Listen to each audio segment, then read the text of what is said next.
Selamat malam Bapak Ibu yang dikasihi Tuhan. Kita berjumpa kembali dalam kebaktian doa GKI Surabaya Rabu malam di bulan yang baru, bulan September.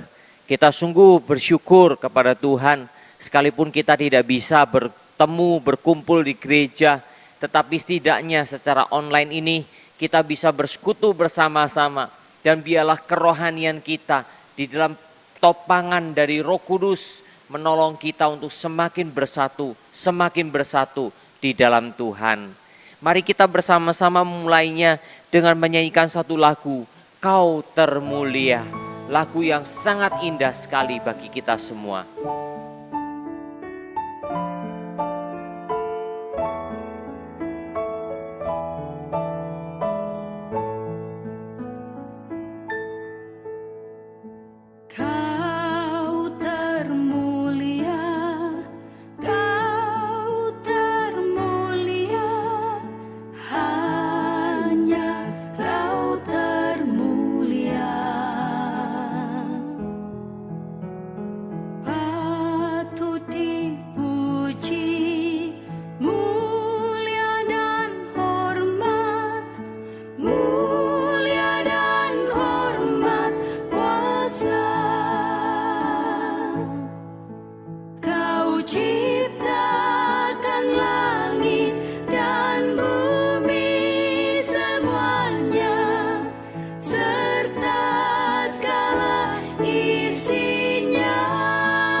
Puji Tuhan, memang saudara yang dikasihi Tuhan, hanya Tuhan yang patut dimuliakan. Karena memang dialah yang termulia, dialah yang teragung dalam kehidupan kita semua. Mari kita berdoa. Bapa, kami bersyukur, berterima kasih untuk anugerah Tuhan buat kami. Bersyukur Bapa untuk kesempatan pada malam hari ini, kami bisa berkumpul bersama-sama dalam kebaktian doa GKI Surabaya. Kami mohonkan terus pimpinan dan pertolongan Tuhan buat kami, sehingga kami boleh ya Bapa bersekutu bersama-sama di dalam Tuhan, dan ikatan itu Tuhan akan terus pererat, sehingga sekalipun kami sudah cukup lama 5 bulan lebih kami tidak bertemu ya Bapa, tetapi di dalam Tuhan kami bisa bertemu bersama-sama. Bersyukur ya Bapa, kami serahkan rangkaian doa kami dari awal sampai akhir ke dalam tangan-Mu. Dalam nama Tuhan Yesus Kristus. Amin. Jemaat Tuhan, mari kita bersama-sama menyanyikan Mulia, Sembah Raja Mulia.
Saudara, memang Tuhanlah yang patut dimuliakan dalam seluruh kehidupan kita.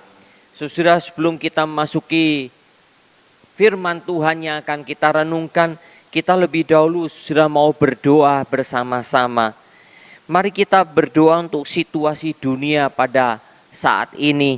Saudara, kita mendengar di Laut Tiongkok Selatan atau Laut Cina Selatan terjadi ketegangan antara Tiongkok, Amerika, Filipina, Vietnam, bahkan India, semuanya sedang tegang memperebutkan daerah itu.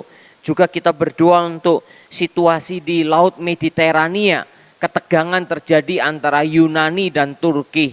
Mari kita berdoa agar Tuhan tolong semua pemimpin negara, agar mereka bisa mengendalikan diri dan mencapai kesepakatan bersama-sama dalam mengelola sumber daya alam yang ada di masing-masing tempat ini. Mari kita berdoa bersama.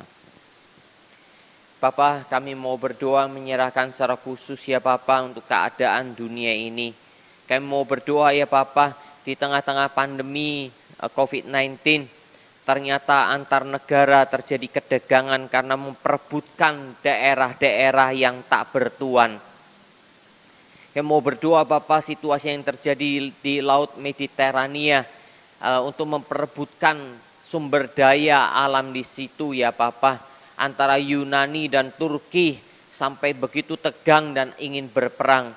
Mari Bapak Engkau tolong mereka, biarlah ada kesepakatan bersama lewat negara-negara yang ada, mereka bisa dengan kepala dingin membicarakan dan mencapai kesepakatan yang saling menguntungkan untuk mengeksploitasi sumber daya alam dengan baik, tapi juga sekaligus untuk merawatnya. Begitu pula Bapak yang terjadi di Laut Cina Selatan antara Tiongkok, Amerika, bahkan juga Filipina, Vietnam, bahkan ikut serta juga India dan beberapa negara lain. Mari ya Bapak Engkau tolong supaya mereka semua bisa mengendalikan diri dan bersama-sama bisa duduk bersama urun rembuk ya Bapak, mencapai kesepakatan yang paling baik. Kami sekali lagi mau berdoa Bapak, kiranya Engkau menolong setiap pemimpin negara. Dari sini kami melihat keserakahan hati manusia, keserakahan ya Bapak yang bisa menyebabkan peperangan itu bisa terjadi. Tetapi kami menyerahkan ke dalam kehendak dan kedaulatan Tuhan saja. Terima kasih Bapak, dengar doa kami.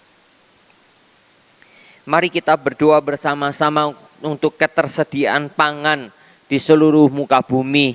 Saudara, sekaligus juga kita berdoa, kita bersyukur karena di tengah-tengah pandemi COVID-19 saudara, maka semua lockdown, semua tidak melakukan aktivitas sehingga langit bisa menjadi biru.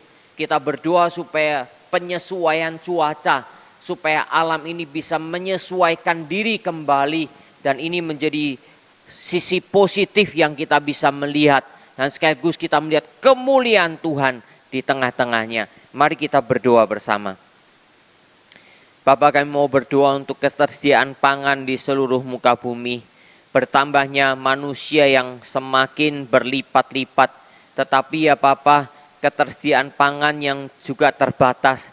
Mohon pertolongan-Mu ya Bapak, supaya yang kaya menyadari mereka tidak boleh serakah dan mau membagikannya kepada yang miskin.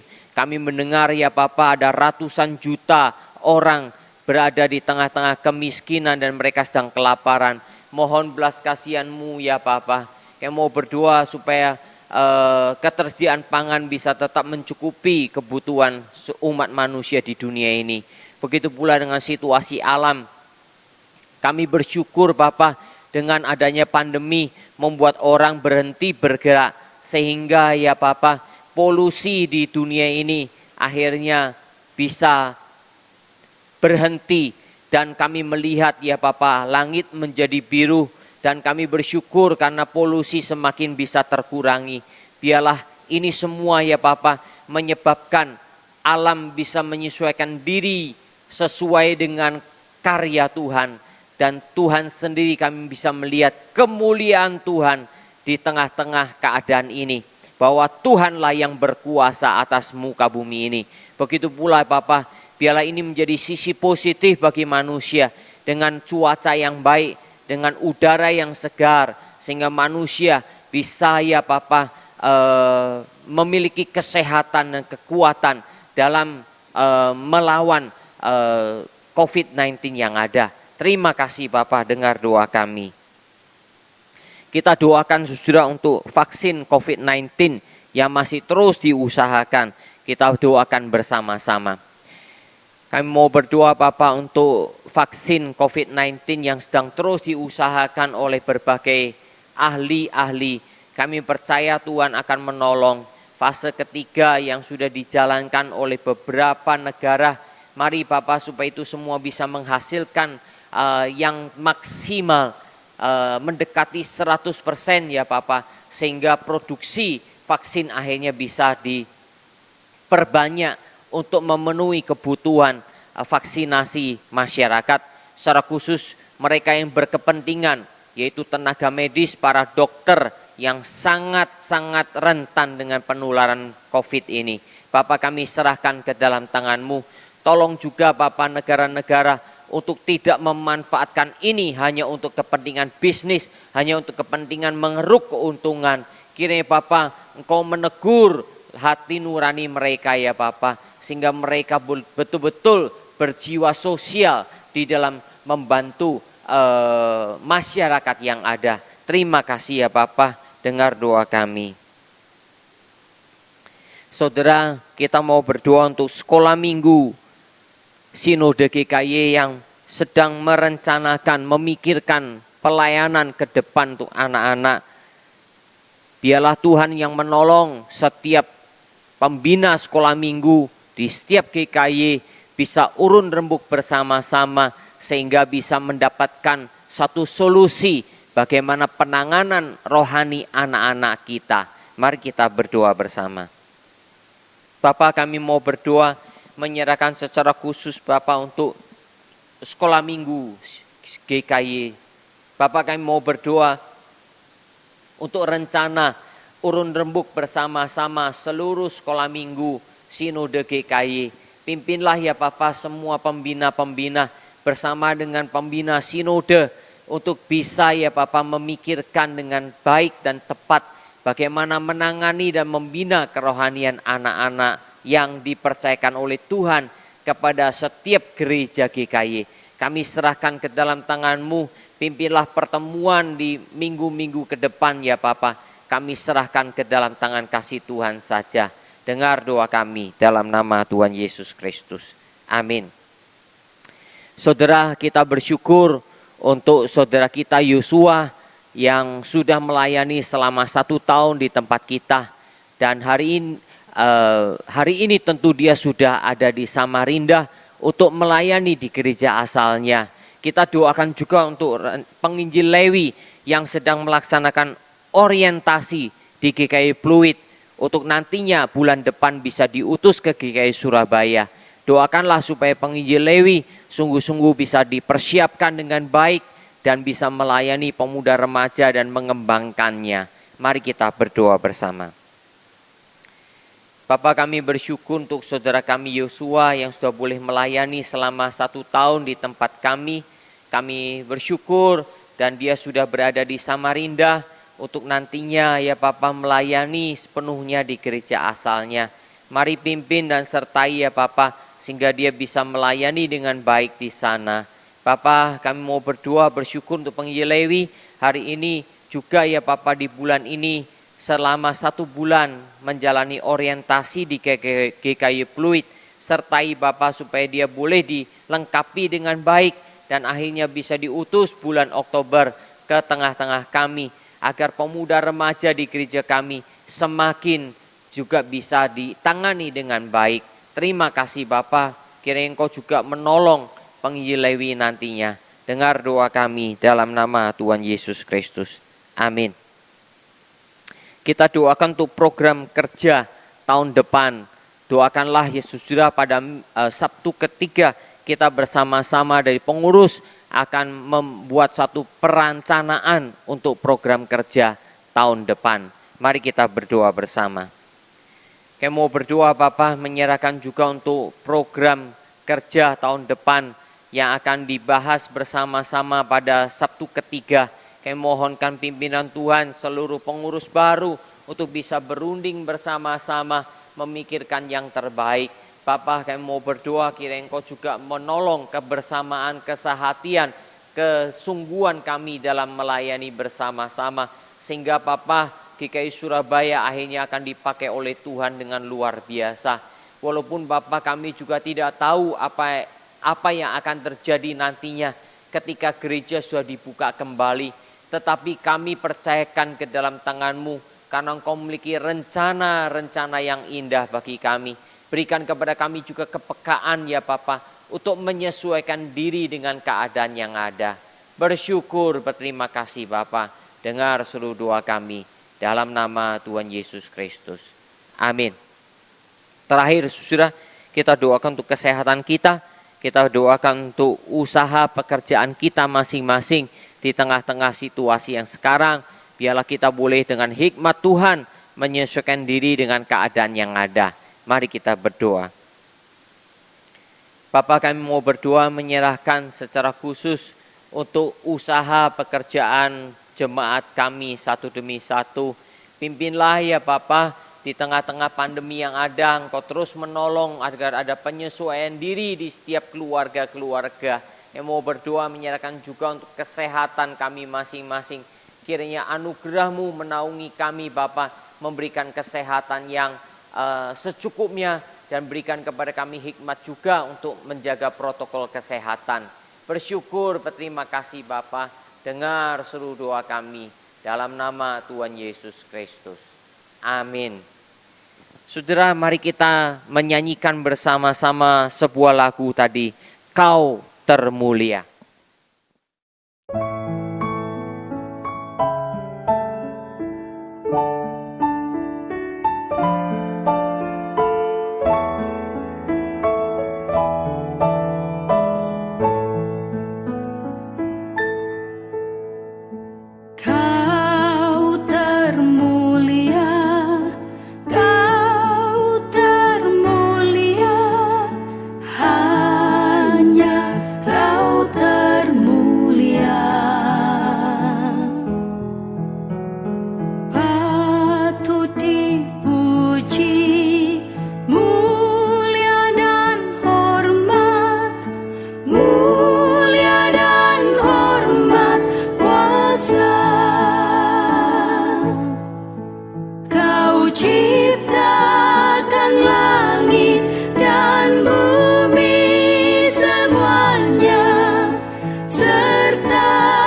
Saudara, kita bersama-sama akan merenungkan satu kebenaran firman Tuhan, yaitu kemuliaan Allah.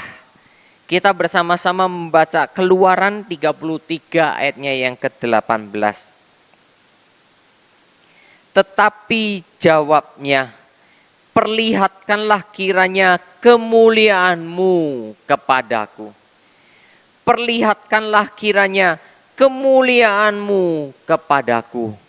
Saudara, ini adalah suatu permohonan dari Musa kepada Tuhan. Jikalau Tuhan beranugerah, perlihatkanlah kemuliaan Tuhan kepada Musa. Saudara, tentu kita ketika membaca ayat ini, banyak hal kita bisa pikirkan.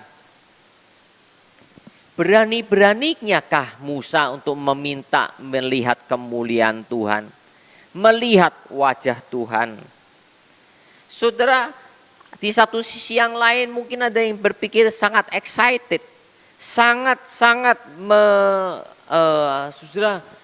menyenangkankah, sangat-sangat menantangkah karena ingin melihat kemuliaan Tuhan. Sesuatu yang mungkin juga banyak didambakan oleh orang-orang Kristen. Saudara, apakah melihat kemuliaan Tuhan itu adalah sesuatu yang dilarang? Ataukah sesuatu yang diperbolehkan? Nah saudara, ini menjadi sesuatu yang memang sangat sulit sekali untuk dijawab. Sangat sulit sekali untuk dinyatakan boleh atau tidak boleh. Saudara, tetapi dalam Alkitab dinyatakan langit dan bumi menceritakan kemuliaan Tuhan.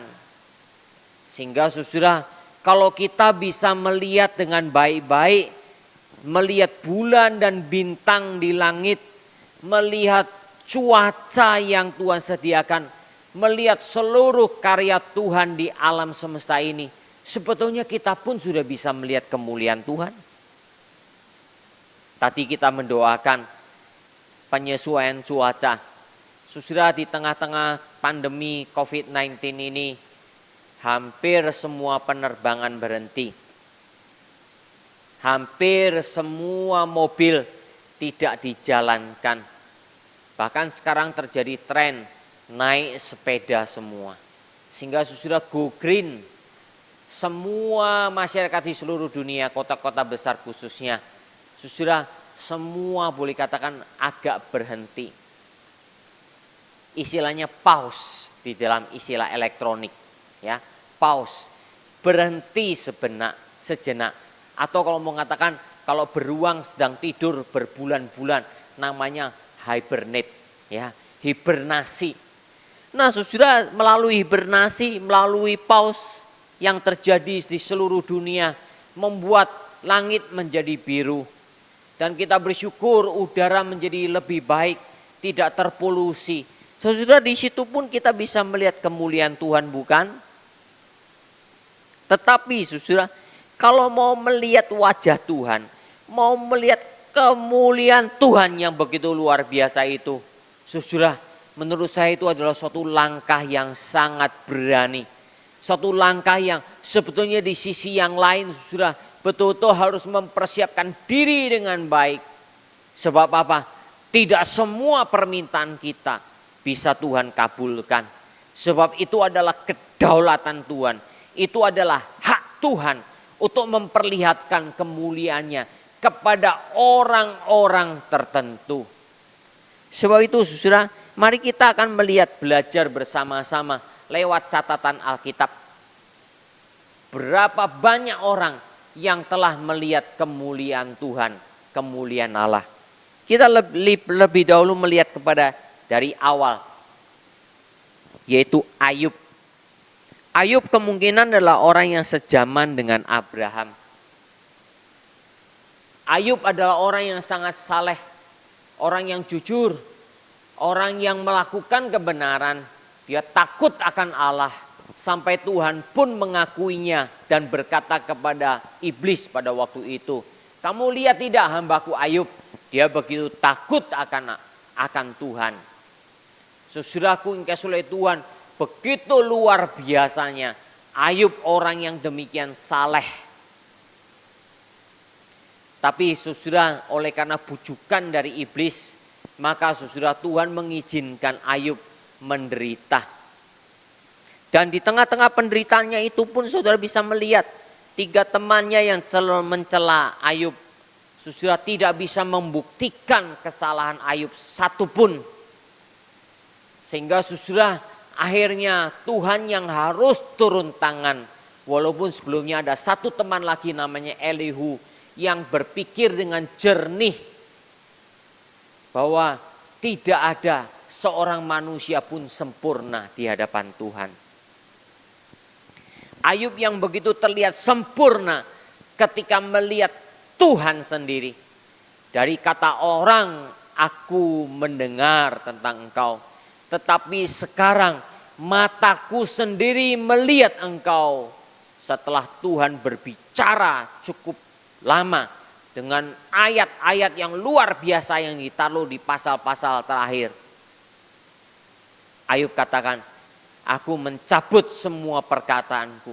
Saudara, orang yang demikian sempurna tetap tidak sempurna di hadapan Tuhan.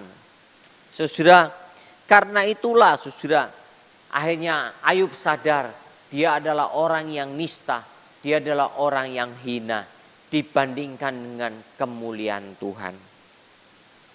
Kita lihat kepada Yakub. Saudara, dia adalah Bapak Israel. Bapak Israel, keturunan dari Abraham dan Ishak. Ya, dari namanya memang seorang yang sangat tidak baik, tanda petik. Yaitu namanya saja menyatakan dia adalah penipu, pembohong, perampas. Dia sudah merampas hak sulung dari kakaknya dan membeli hak sulung dari kakaknya. Dan dia telah menipu dan menipu dalam kehidupannya. Karena itulah mengapa akhirnya namanya setelah dia bertemu dengan Tuhan, namanya diganti menjadi Israel. Saudara yang dikasih oleh Tuhan, akhirnya lewat pertemuan dengan Tuhan, melihat kemuliaan Tuhan, Yakub sendiri akhirnya mengakui, aku telah melihat Tuhan, namun aku diselamatkan. Aku tidak binasa.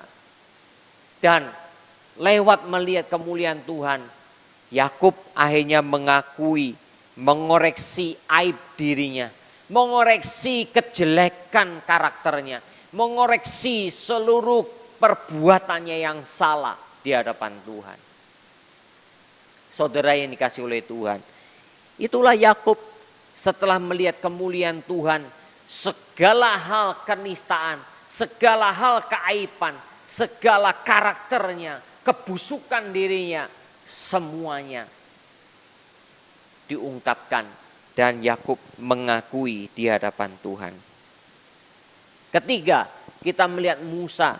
Musa adalah orang yang terdidik, orang yang kelihatannya gentle sekali dan merasa diri punya kekuatan, punya potensi untuk membebaskan bangsa Israel. Tetapi hanya dalam perkara kecil Musa sudah tidak berani lagi. Karena itulah saudara, ketika melihat kemuliaan Allah, berawal dari panggilan melihat semak berduri yang terbakar namun tidak terbakar. Tanggalkan kasut Musa, tempat di mana engkau berdiri, tanah itu kudus adanya.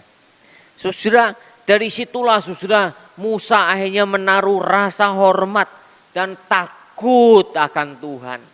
Ketika dia sudah melihat seluruh kemuliaan Tuhan, bahkan sejak dari panggilan sampai kepada pimpinan Tuhan di padang gurun selama 40 tahun. Bagaimana kemuliaan Tuhan itu dinyatakan. Saudara, Musa akhirnya mengakui dia harus takjub, dia harus hormat, dia harus takut, dan dia tidak boleh mempermainkan Tuhan. Yang keempat, Elia.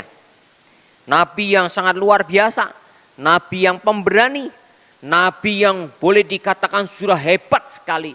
Bisa menutup langit, dan bisa membuka langit untuk turun hujan. Nabi yang dipakai begitu luar biasa di hadapan Tuhan.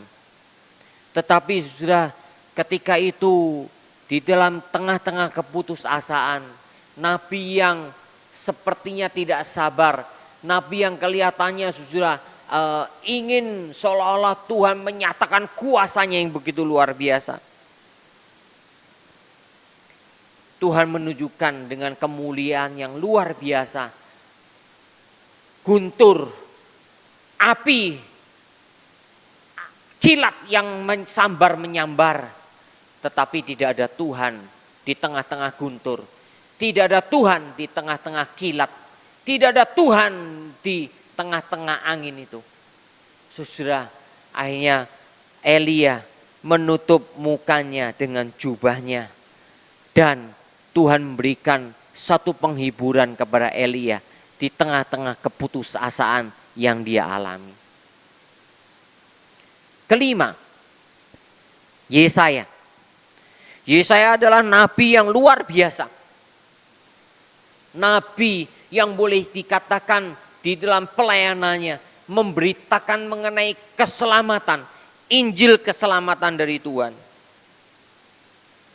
Nabi yang dipakai luar biasa, yang menubuatkan juga tentang Yesus, hamba Tuhan yang menderita, yang menubuatkan berita keselamatannya begitu clear kalau kita bisa melihatnya dengan baik dalam kitab Yesaya. Sudah ketika dia sudah melihat kemuliaan Tuhan, dia mengakui dia adalah orang yang najis bibir. Dia adalah orang yang berada di tengah-tengah satu bangsa yang najis bibirnya. Saudara, itulah Yesaya.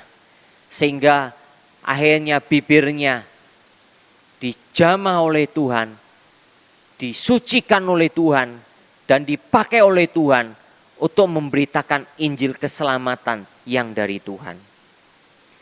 Berikutnya, Yehezkiel. Yehezkiel adalah nabi yang setia, nabi yang gagah, nabi yang betul-betul sangat-sangat setia kepada Tuhan. Tetapi ketika melihat kemuliaan Tuhan, dia tidak tahan untuk melihat sinar kemuliaan Tuhan yang demikian luar biasa di dalam seluruh penglihatan kemuliaan yang dia alami. Yehezkiel, nabi yang Tuhan pakai dengan setia. Kita lihat kembali ketujuh, Daniel, seorang yang saleh, seorang yang sungguh-sungguh setia kepada Tuhan dalam mempertahankan identitas imannya di tengah-tengah tantangan. Ketika dia melihat kemuliaan Tuhan, tertelungkuplah dia ke tanah. Dia tidak bisa untuk menengadahkan mukanya melihat kemuliaan Tuhan. Petrus, seorang yang menggebu-gebu bagi Tuhan. Seorang yang seolah-olah ingin nomor satu senantiasa. Tapi ketika sudah melihat karya Tuhan yang luar biasa, dia langsung sudah tersungkur dan minta, Tuhan menyingkir daripadaku. Aku orang yang berdosa, aku orang yang tidak layak. Rasul Petrus, Paulus, Saulus yang begitu giat membela Tuhan, membela agama, kepercayaan yang dia anut dari Yudaisme. Ketika ditangkap oleh Tuhan dengan kemuliaan yang luar biasa, dia menjadi roboh dan dia buta. Dan akhirnya lewat anugerah Tuhan, dia dicelikkan kembali dan dipakai oleh Tuhan begitu luar biasa. Terakhir ke-10, Yohanes, rasul kasih, rasul yang begitu luar biasa telah mengalami jamahan kasih Tuhan ketika di pulau Patmos, melihat kemuliaan Tuhan, wahyu Tuhan yang begitu luar biasa, dia tersungkur menjadi seperti orang mati adanya. Saudaraku yang kasih oleh Tuhan, dari contoh-contoh 10 orang yang melihat kemuliaan Tuhan. Saudara, polanya boleh katakan hampir semuanya mirip. Yaitu ketika melihat kemuliaan Tuhan, siapapun juga, berstatus kedudukan apapun juga, berkarakter apapun juga, semuanya menyadari dirinya adalah orang yang tidak layak. Dirinya adalah orang yang tidak mampu, orang yang berdosa, orang yang nista, orang yang hina, orang yang butuh belas kasihan Tuhan. Saudara, yang kedua, kesadaran diri. Dan ketika Tuhan mau pakai, dia akan betul-betul dikuasai oleh kekuatan dari Tuhan oleh karena anugerah Tuhan. Dan orang yang melihat kemuliaan Tuhan selalu akhirnya akan mengembalikan seluruh kemuliaan itu bagi Tuhan. Dan dia tidak akan mencuri kemuliaan Tuhan. Saudara, itulah ke-10 orang yang telah saya sebutkan kepada saudara semua. Saudara-saudara yang dikasihi oleh Tuhan. Karena itulah kalau kita menginginkan seperti Musa, mau melihat kemuliaan Tuhan. Di dalam Alkitab memang terbukti ada orang-orang tertentu yang melihat kemuliaan Tuhan. Tetapi saudara, kita juga tidak boleh sembrono. Kita tidak boleh nekat. Kita tidak boleh sembarangan. Kita seharusnya melihat kondisi diri kita. Seperti imam besar Yosua, ketika melihat kemuliaan Tuhan, Tuhan sampai katakan, siapa kamu? Kamu begitu kotor, pakaiannya begitu kotor. Dan akhirnya Tuhan mengganti pakaian imam besar Yosua. Padahal imam besar Yosua juga melayani dengan setia, melayani dengan baik. Melihat kemuliaan Tuhan, itu seperti melihat kesucian Tuhan yang luar biasa. Dan tidak ada seorang pun yang bisa tahan menghadapinya. Kecuali ada anugerah Tuhan yang membuat dia bisa melihat sebagian tanda petik. Sebagian seperti Musa ini. Oke, aku akan taruh engkau di tengah-tengah sela-sela gunung itu. Dan aku akan lewat menutupi lebih dahulu mukamu. Dan kemudian aku akan membalikan diri sehingga aku akan melihat belakangku. Karena tidak ada seorang pun yang bisa tahan melihat kemuliaanku, melihat wajahku. Dan tidak ada seorang pun yang bisa tahan hidup, tetap hidup kalau melihat kemuliaanku. Saudaraku yang dikasihi oleh Tuhan, kita sebetulnya sudah banyak melihat kemuliaan Tuhan. Kalau kecuali Tuhan berkenan dan kalau Tuhan mau, Tuhan akan bisa tunjukkan dengan lebih heran lagi. Tetapi saudara, kita tidak perlu terlalu menuntut. Biarlah kita sudah mensyukuri bisa menikmati persekutuan dengan Tuhan yang begitu ajaib. Persekutuan dengan Tuhan yang bagian luar biasa. Dalam kehidupan ketika Tuhan menunjukkan seluruh pimpinannya. Menunjukkan seluruh pertolongannya. Itu pun menunjukkan kemuliaan Tuhan. Bukankah saudara, dalam hidup kita tujuan utamanya adalah memuliakan Tuhan? Menurut saya sudah cukup bagi kita untuk bisa memuliakan Tuhan. Dan kita memohon Tuhan memakai kita agar namanya dipermuliakan lewat kehidupan kita. Kiranya saudara, firman Tuhan ini menolong kita untuk hidup memuliakan Tuhan. Untuk hidup menunjukkan bahwa Tuhan bekerja di dalam hidup kita. Sehingga banyak orang memuliakan nama Tuhan. Tuhan memberkati firman-Nya. Amin. Mari kita berdoa. Terima kasih Bapa, berkati firman-Mu yang telah kami renungkan bersama-sama. Kemuliaan Allah. Bapa, kami bisa belajar ada sekitar 10 orang yang Tuhan perkenan, Tuhan izinkan melihat kemuliaan Tuhan. Tetapi semuanya memiliki pola yang sama, menyadari dirinya hina, dirinya nista, dirinya tidak layak di hadapan Tuhan. Tetapi ketika Tuhan menunjukkan kemuliaan, Tuhan punya maksud tertentu supaya mereka semua bisa dipakai oleh Tuhan untuk memuliakan Tuhan. Bapa, Kau tolong kami supaya hidup kami boleh dipakai oleh Tuhan memuliakan nama-Mu. Dan biarlah selalu kami menjadi rendah hati di hadapan Tuhan. Terima kasih ya Bapa, terima kasih. Dengar seluruh doa kami. Terima kasih Engkau telah memimpin seluruh rangkaian kebaktian doa kami dari awal sampai akhir. Dalam nama Tuhan Yesus Kristus kami berdoa. Amin. Yang terakhir saudara, kita menyanyikan kembali lagu Kau Termulia. Tuhan memberkati. Amin.